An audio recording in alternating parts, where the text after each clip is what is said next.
Your instructor is one of the finest pilots this program has ever produced.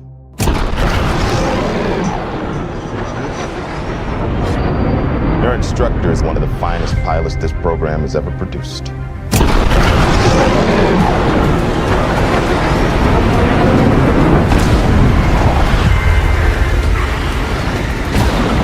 His exploits are legendary.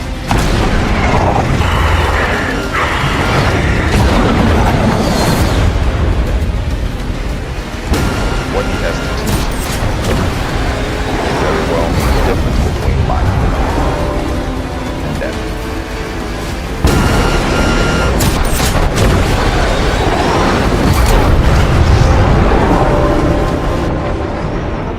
Here we are with another tuning guide. So one of our subscribers, His exploits Intervanti, has asked me are to legendary. tune BMW for a competition and a 2007 GT3. So here we have a 911 GT3. We're on Brands Hatch, the new track that came with the latest update. Just in case anyone isn't aware, I don't think there is a track coming with the next update, but there is in June. Not sure what it is, but I'm pretty sure there isn't a track with the next update. So hope you all enjoy Brands Hatch. It's a great circuit. So we're going to jump in and tune this car now. So we're going to go custom upgrades, go to performance. We're going to skip along to the right and start with the aero. So we're going to go rear wing, front bumper. Always want maximum downforce, well generally for tracks like this especially. So transmission full, differential full, want full control of that. And wheels relief for now. Tyre compound, so tyres will go full tyre width, full tyre compound. Brakes we'll have because we're in S-Class, that's what we're going for. Full weight reduction, springs we don't need. Roll bars, well they're too heavy to take at £90, so no thank you. And that, I do believe, is all of the performance grip parts, as it were. So what sort of engines do we have? So we're at 5.1 for handling. Just going to jump in and do a quick tune with this at the moment. So we can have the 4 point, we have the V8.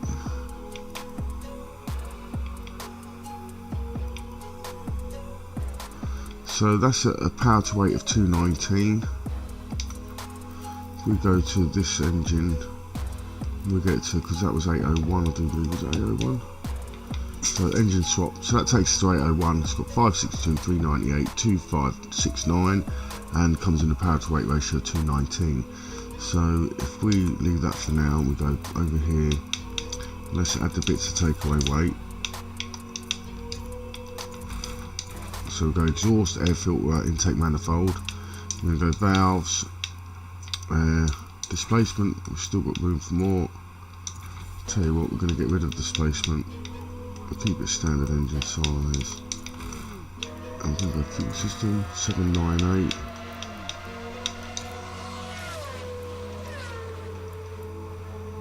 $213 at 798 with standard engine. 2553 and natural G's of 135, 140. 10.5 seconds. So let's go and look at the engine swap. 10.4 seconds.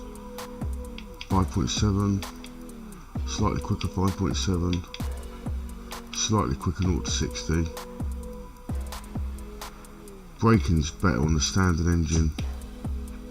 Handling is the same. So okay,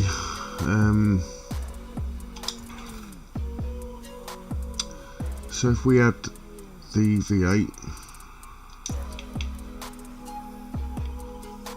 tell you what, let's go standard first and see how it is.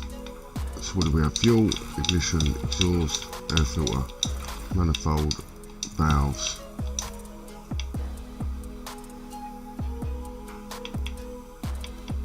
The flywheel. Got enough for the cams.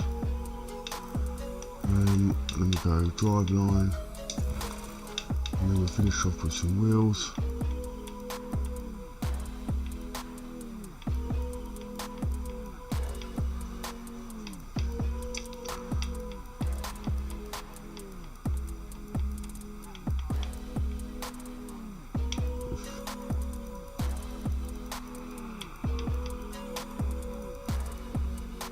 Let's go.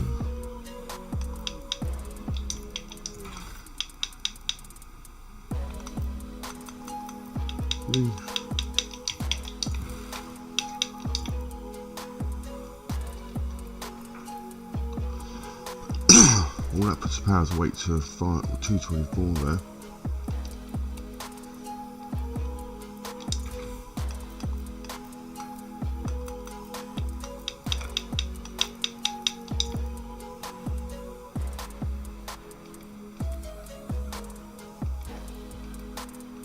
So slightly quicker again.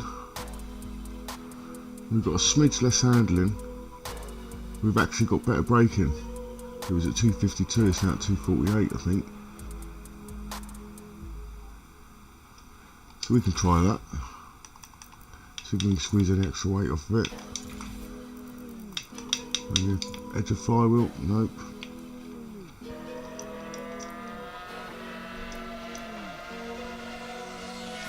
But there we go, got a power to weight of 219, I think we were at 213 beforehand. So, or 214 it might end up on, so that's what we were looking at there. This is only a quick tune, we can try another engine if we've got time. So, with the weight of this car being sort of around 2.5, we're going to leave the tyres around 25, 26. So by the time these heat up, these are going to be up here anyway. So we'll start with them down here. So gearing, we're probably going to gear this short, as it's a more grippy, well, it's a more grippy setup, and it's a short track. So let's go 50, 75, 100, 120, 40, 60. That should do. So camber and caster and toe. So at the moment we've got this is a standard tune obviously, so the camber's fine, that camber's perfectly fine. So toe wise, if I was going to test it, I'd test it like that first if I was tuning out and I was experimenting, because that's neutral. So it's probably the best place to start. Having that will create it will create stability with the rear, but in turn it can create a little bit of understeer as well. So if we leave the rear on neutral, and then this will create a slightly faster turning response by having just positive one click on the toe.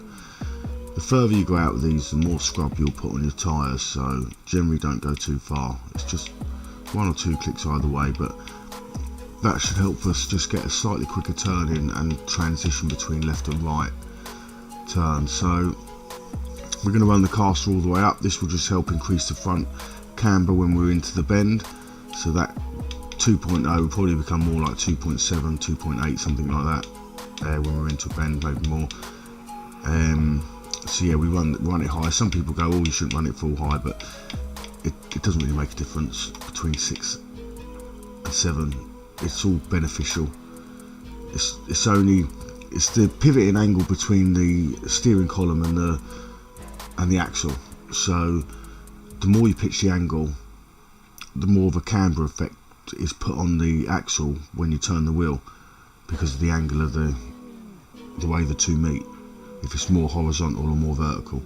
So that just increases the camber of the front wheels as we turn in. So roll bars, so the Porsche is quite rear heavy, so you know we don't need to go extreme with the roll bars. What we can do is if we start with it, say, I don't want to go too soft actually, if we're going to start with it neutral, we can start with it on 20 and 20, and that's a fairly neutral place to start. Spring wise, so again this would create, just to roll you through anti-roll bars, this would create extra oversteer and slight instabilities the further you go, the more unstable it become, but the more rotation you'll get. And the further down here, the more understeer you'll kind of get, but the more stability you'll also gain. So it depends where you want this. So if you started with neutral, you can always see how it feels, and if you feel like you want it to be a bit smoother and it's a bit twitchy, especially more on the rear end, then you just drop this one down. If you feel like you're in the corner and you're getting on the throttle and it's running out of the bend rather than driving around the bend, then just turn this one up until you feel happy with it. So we're going to start with it on 20 and 20 at the moment, because like I say, the Porsche rear engine, so it's already got a bit of momentum towards the rear. So with the springs, you'd be inclined on the Porsche, I think, because the engine's in the rear, you're going to run the springs harder on the rear, which is what you probably do in the real world and if you're driving around in it. But to help control the rotation as we go into the corner, we're just going to soften the rear slightly with regard to the front, and that will just help ease the car into a corner with regards to the rear end wanting to get a bit of snap off oversteer. So ride height, we're going to run all the way to the floor, and we're just going to put the back up one click because this just helps with oversteer slightly as well. Just helps to gain rotation on the car, which is what you need ultimately for lap times, because if you can increase the rotation on the car while maintaining the grip, you'll get into the bend quicker, around the bend quicker, and out the bend quicker. You'll make all your straights quicker, braking points shorter, acceleration points earlier, everything is better. So it's all about trying to create that harmony between rotation and grip. You know, if you go beyond and it becomes a little bit slippy, as long as you're smooth on the throttle, you can still use that slip to your advantage. So springs, we're going to go like, I'd happily run my springs anywhere between, say, a third of the way up and halfway, and that's happy with me. Some cars are bouncier than others, so I mean, we're going around Brands Hatch, it's going to be a bit up and down and crests and crescents and cambers, so we're just going to run it a little bit stiffer to try and help soak some of that up, because otherwise you will get a lot of bounce. Ride height, like we just said, we're going to go one click up on the rear just to help with the rotation. Bump stiffness, so bump stiffness, that's quite soft. I'd generally be inclined to be probably seeing S-Class if it was a heavier car and probably set up to be a bit faster. Like if you get your cars that want to do sort of more 200, 220 mile an hour, your fast builds, then you're probably going to want to run this on 5 and 7.5. But if you're running it just around at normal S-Class sort of speeds, A-Class the same, similar setups for C-Class as well, is 4.6 and 6.9. So half of 4.6 is 2.3, added on to 4.6 is 6.9. So basically this number plus 50% equals this number. So if you were going to go to 5, this would be 7.5. Half of 5 is 2.5. 5 plus 2.5 is 7.5. So if you're in a faster car, the more sort of speed you build, the more you'll probably go up on this, because we're setting up for fast bumps, we're not setting up for the slow bumps really. We let the springs do the work for that. You know, with Forza we're just more concentrating on how we can take curves, because again, cutting corners, manipulating the racing limits and cutting over curves is always going to be quicker, as long as the car can be controlled whilst doing so. So suspension geometry, I've done the same in my other videos. So at the moment I find I do play around with this, but I just find you can go further, but 2 clicks is enough each way just to increase the rotation of the car. And it just makes the car behave a little bit better when it is rotating. So yeah, so we're going to go 0.8 and negative and 0.8 positive. So with regards to the anti-dive and geometry, anti-dive is quite good on 25, quite happy with that. I'm going to just soften the squat down to 5, just so it helps you get on the throttle a little bit earlier and manage it. It's going to help a lot on tracks like this. So yeah, we're going to run that on 5. It allows a little bit more movement between the springs and the tyres in a sense. So when you apply a throttle, the back's going to just squat a little bit as the engine power's put through and the suspension leans, and then the power's put down to the tyres. If you run this stiffer, it's going to increase the snappiness on the throttle, because your car's going to have less squat. So as soon as you put that power down, it's going to go straight to your rear tyres. So by running this softer, it just allows a little bit more time, and just allows you to actually get on the throttle a little bit earlier, which again just helps you get up the straights a little bit faster and out the corners a little bit faster. So that's where we're going to have that. Feel free to like experiment with it. Aero, we're going to go up full wheel on Brands Hatch. It's going to require quite a lot of grip. We don't really going to worry about speed. I mean, even on the home, or even on the main straight, it's mainly downhill, so you've got an uphill entrance to it, but a downhill finish. So yeah, we're just going to run full downforce. Let's see how it is. So brake balance, I always run it to the rear now, and I'll always run it nowadays up to 130. I did used to run it. I do find running a softer brake is still very good. You can run a softer brake, you can lean on it a lot longer. If you're someone who wants to be late on the brakes and king of the late brakes and hold it on all the way to the last minute, braking really hard, then you probably want it softer. If you want to practice your trail braking, then you're probably going to want it harder, because this gives you better grab on the brakes at the beginning. So when you snap on the brakes and you give it a squeeze, you'll get really good tug on the brakes straight away, and then you're able to come off and just modulate the braking as you get into the corner. If you're on uphill bends, you want to practice just letting the gravity and the deceleration of the engine, when in most corners, try and just decelerate as much as you can rather than brake as much as you can. It's not all about accelerating all the way up until the last point and then braking at the last point, all the way up until the last point of braking and then getting back on the accelerator. It's all about smooth transitions. So, you know, even when you want to be braking and accelerating out of corners, you want to practice braking and accelerating at the same time, or limiting the time in transition. Like, especially noticeable in front wheel drive cars. If you're driving a front wheel drive car and you go heavy on the brakes, lift off, you get lift off oversteer straight away before you've even applied the throttle. And then as soon as you apply the throttle, you're going to get massive amounts of understeer, a snap back in, you're going to lose the corner completely. And it helps if you just modulate the brake as you come in, and then give the throttle a couple of blips and a couple of pushes of the throttle just as you get off of the brakes. So there isn't really a transition period between braking and throttling. So yeah, just practice dual control, I suppose. Yeah, practice braking and throttling at the same time. So differential. So on the diff, I'm quite happy to have this on 0. This gives you the tightest turning circle possible, as in like if you were just standing still in a car and rotating the car in a slow circle. If you put the deceleration diff on 0 and then just change this to 100%, you will see a big increase in the turning circle of the car. I.e., like if you can just about keep in the borders of a track doing a turn circle, you turn this up, you'll be going out onto the grass with 2 wheels. So yeah, that's a shorter turning circle, that's a wider turning circle up there. So yeah, so we have that on 0, because as long as you can control the braking into a corner and you don't need the assistance, like if you're not squirming like a motorbike on its, you know, lean on its front brakes when you watch MotoGP or something, or you know, you see cars do it a lot as well, squirming under braking. That's generally when you've got not enough deceleration diff, but most of these cars are quite controlled under braking, so I don't find you need it. Acceleration wise, so I play with a certain amount of slip, so I like the wheels to slip a little bit, so anywhere between 60 and 70 I find is fine. If you're on the steering wheel, the slip can be a little bit more negative because it's a bit more harder and finite to control.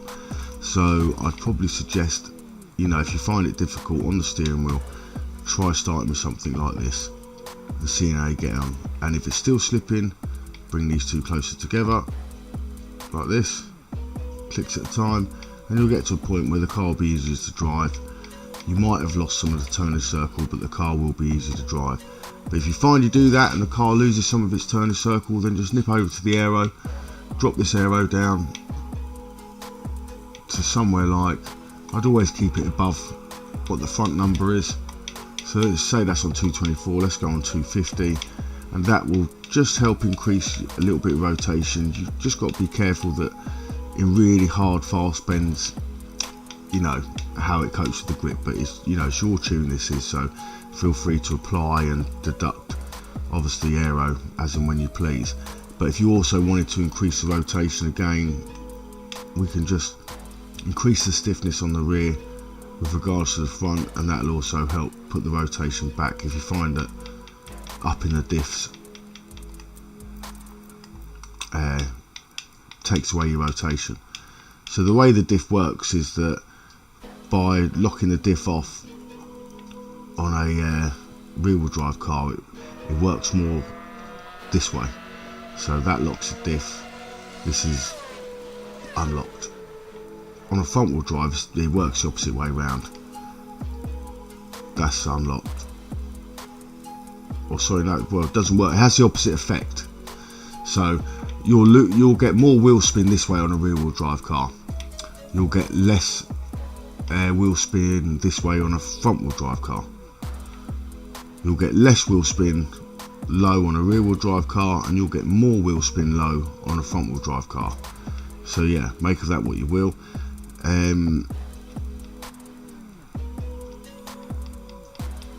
So we're going to go between 60 and 70%. We're going to go on 60 for now because Brands Hatch quite a tight circuit, so we're going to go 0. So 16 0. So I mean, we can run through that again very quickly. So we've got 25, 26, 50, 75, 100, 120, 40, 60, 2 1.5, positive 0.1, 0 0, and a front caster 7. We got an even roll bar at 20.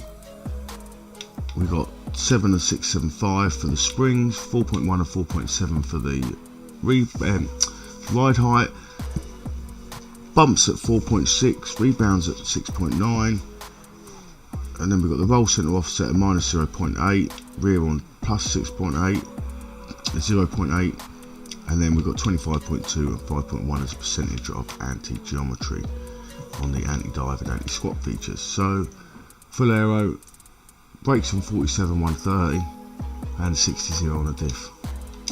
Now let's see what it does around the new circuit. So I had a little practice on this yesterday, only literally about 10-15 minutes, so it'll be interesting to get back out there.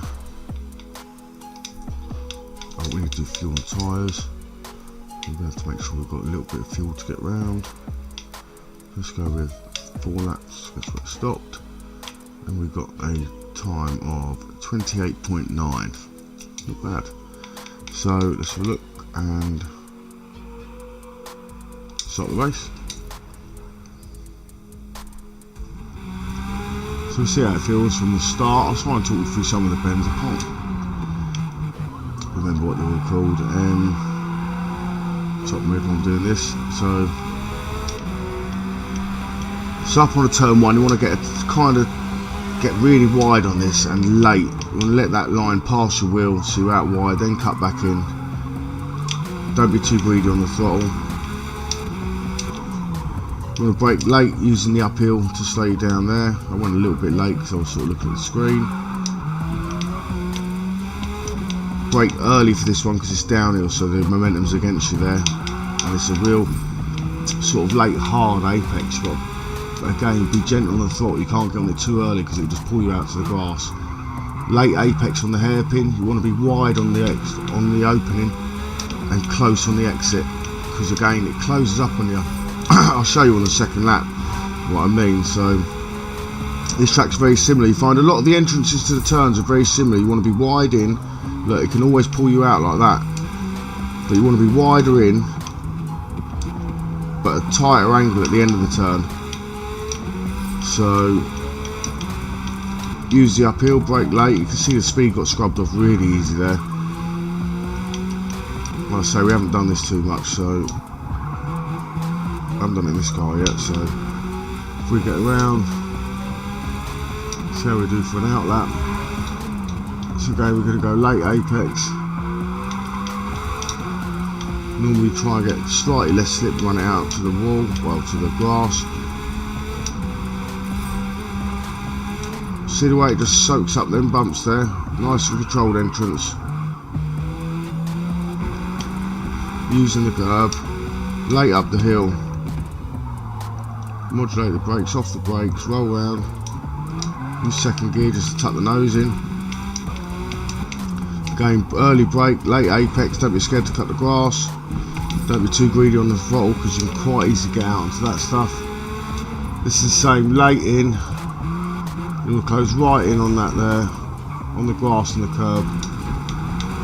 Just managed to stay on.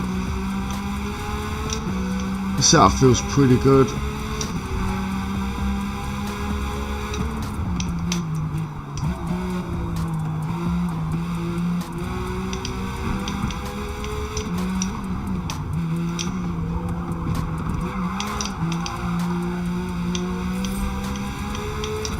Making progress. Look, braking too early for that one. Excuse me. But yeah, look, so it's all late apexes and tight. You see the way the exits are all tight on this track. It's the same on this one. Look, watch. So you've got a wide entrance, but if you get too greedy on the throttle, it will send you right out there. So we'll go around once more. And go late in, controlled, use fourth. We're going to go third this time down the hill, just try and keep it on the track. There you go. We're going to go up the hill. Once we get here, we're going to roll. Look, just roll, no brakes. Second gear, on the throttle smooth. Third, early shift. Brake early, find the apex. It's fine, we've got a bit of extra rotation there, we're able to ride it out. Late on this, again, use the uphill momentum slow, no brakes now, look, no brakes, just applying throttle slowly. Bit early, but better than last time.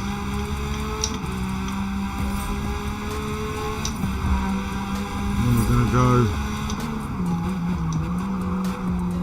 keeping the apex tight there, so you get such a better entrance, because all the exits close up on you. We're going to try and brake late into this one this time. I'm going to go on the whiteboard now. That's better. Well, we've taken a bit of grass, but we managed to keep away from the penalty. Using the momentum out and in to get round there. We're flying now.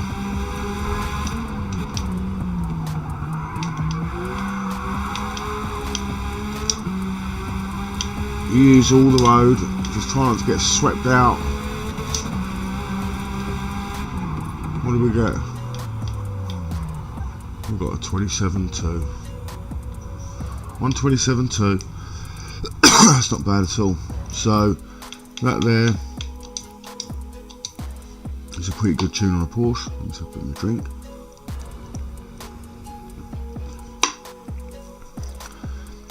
So that felt pretty good.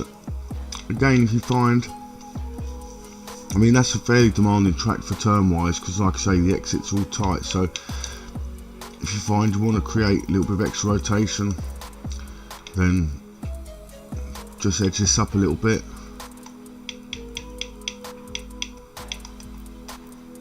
You know, if you find you want a little bit more speed and rotation, just edge this down a little bit. But again, the lower you go, the more you'll sort of lose mid-corner. Like only on corners where you're really flying it in and out of, like, and you get a quick turnaround, you might just get a bit more of a flick on your back end, or you know, on a long corner when it tightens just at the end, at the crucial point. So yeah, but you just edge it down until you feel comfortable with it. And again, like we said about the diff, if you want a little bit more slip, just ease it up a little bit. If you want a little bit more control into the bend, like if you're on a wheel or something like that, steering wheel, then just edge this one up a little bit. And that looks like a pretty good start point for that tune. So what we will do quickly, because we've got a little bit of time, is we're going to a custom upgrade, and we shall see what the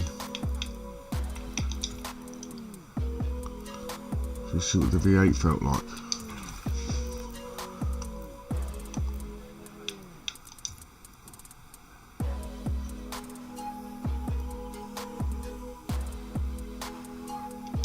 the supercharger.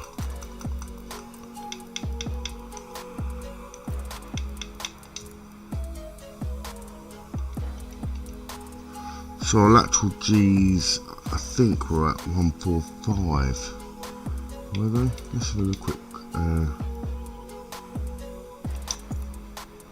Let's have a quick check up.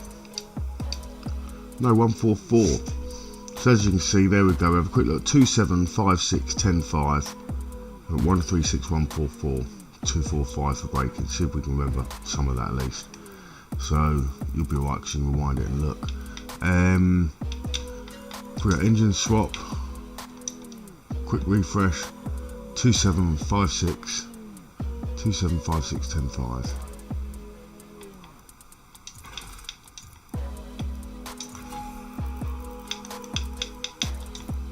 2756 105. 2858 105. Oh, it's actually slower, isn't it?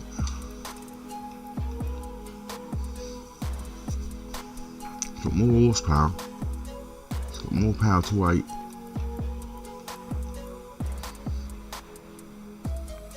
But it says it's slower. So proof's in the pudding, I suppose. See if we can't edge some of that slowness off actually. Oh yeah. Oh yeah.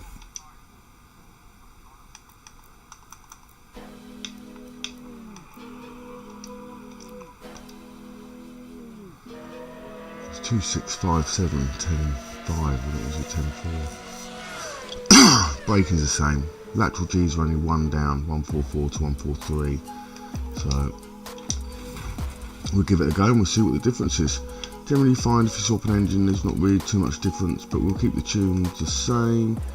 And the only thing we'll look at is gearing, because sometimes if you change the engine, oh, we're in the wrong one. If you change the engine, the gearing changes. So there you go. Like I said, what's that? 5381.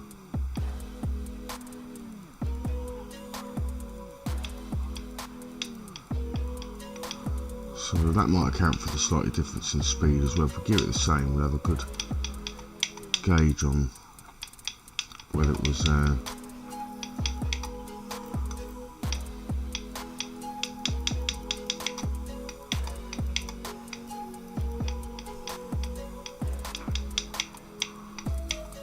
same.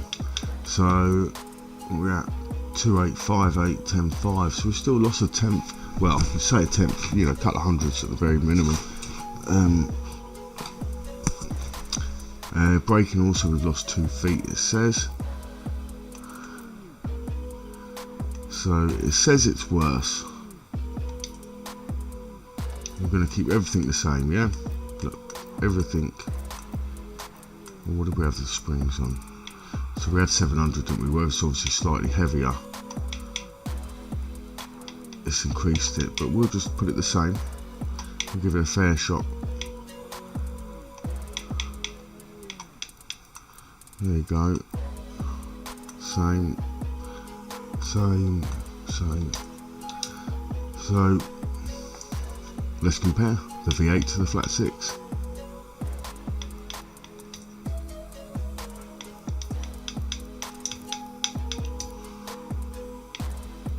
So we had 4 laps just into, I think, didn't we? We had 4 laps. 129.3. So it says, what was it? 128.9. So it says it's 4 tenths slower on a lap with the V8.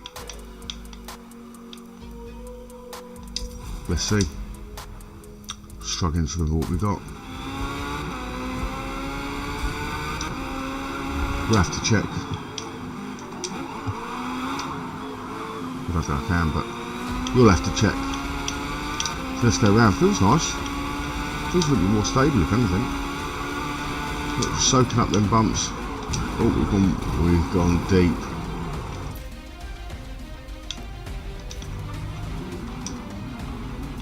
Okay, we've gone deep.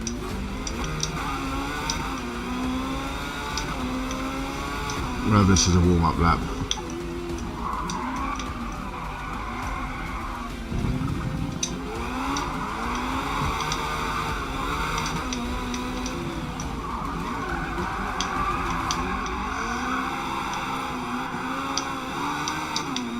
There's some heat into the tyres.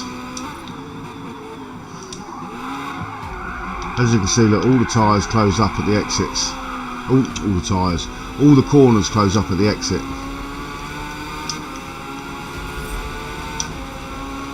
Feels nice. I like the sound of it with the V8, to be fair. Sacrilegious to Porsche enthusiasts. Right. Come on, who wouldn't want a V8 in a Porsche?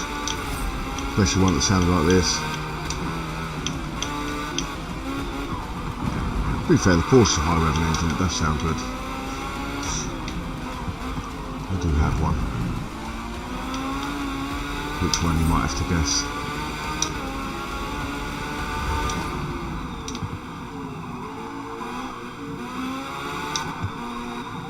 Oh, running out to the limit there. Right, let's go. Fast lap. Tune feels nice, to be honest. Feels a little bit heavier on the brakes. It feels more controlled. Just let it roll round, go second. Try not to lose the back like that too much. Probably went down a little late. Early bend. It's somewhat nicer in areas, but it also, you can feel that time just slipping away a little bit like there. I mean, I know I didn't get out there sweet every time last time, but let's see what the lap time does. It feels faster down here. It's at 164. And keeping a tight, tidy line. Look, use the grass, help yourself with a bit of rotation there on a freebie. But cut as much as you can. A bit of smoke there. Late brake on the whiteboard. Got that up there. This was heavier, a bit more of a slow down effect. So don't be afraid to use high gears for control either, especially for manual.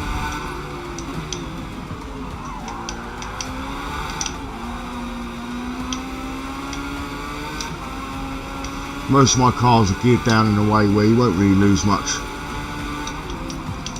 time for early shifting, because it still pull like a train. Look, fourth gear around here, we'll just leave until the third.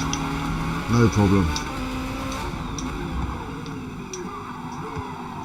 Into second nice and early there, just get the roll around, try and apply a bit of throttle early.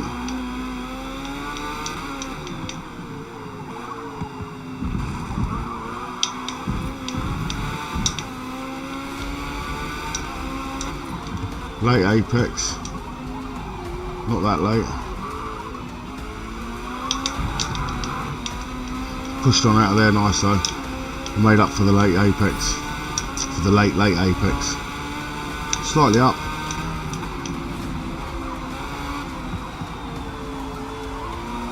I actually think this has been quicker.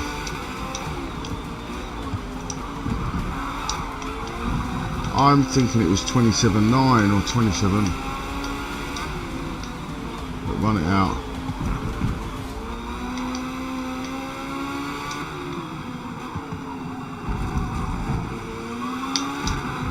Nicely done, look.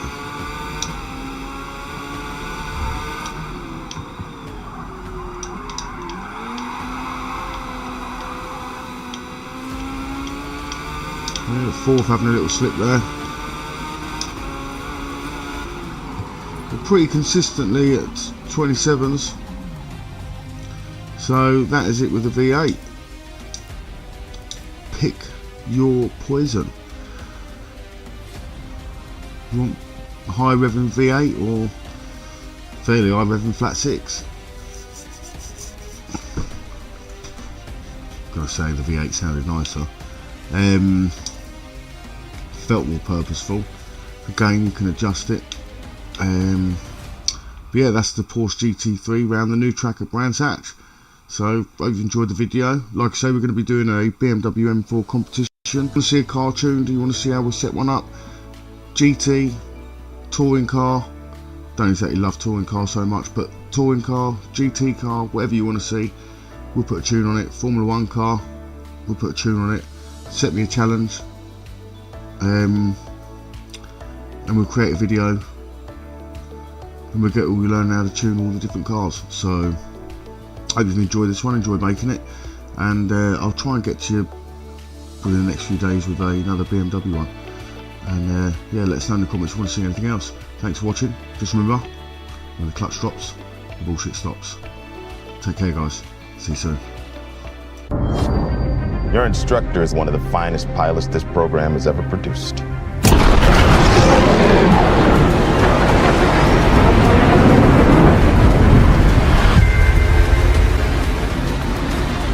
His exploits are legendary.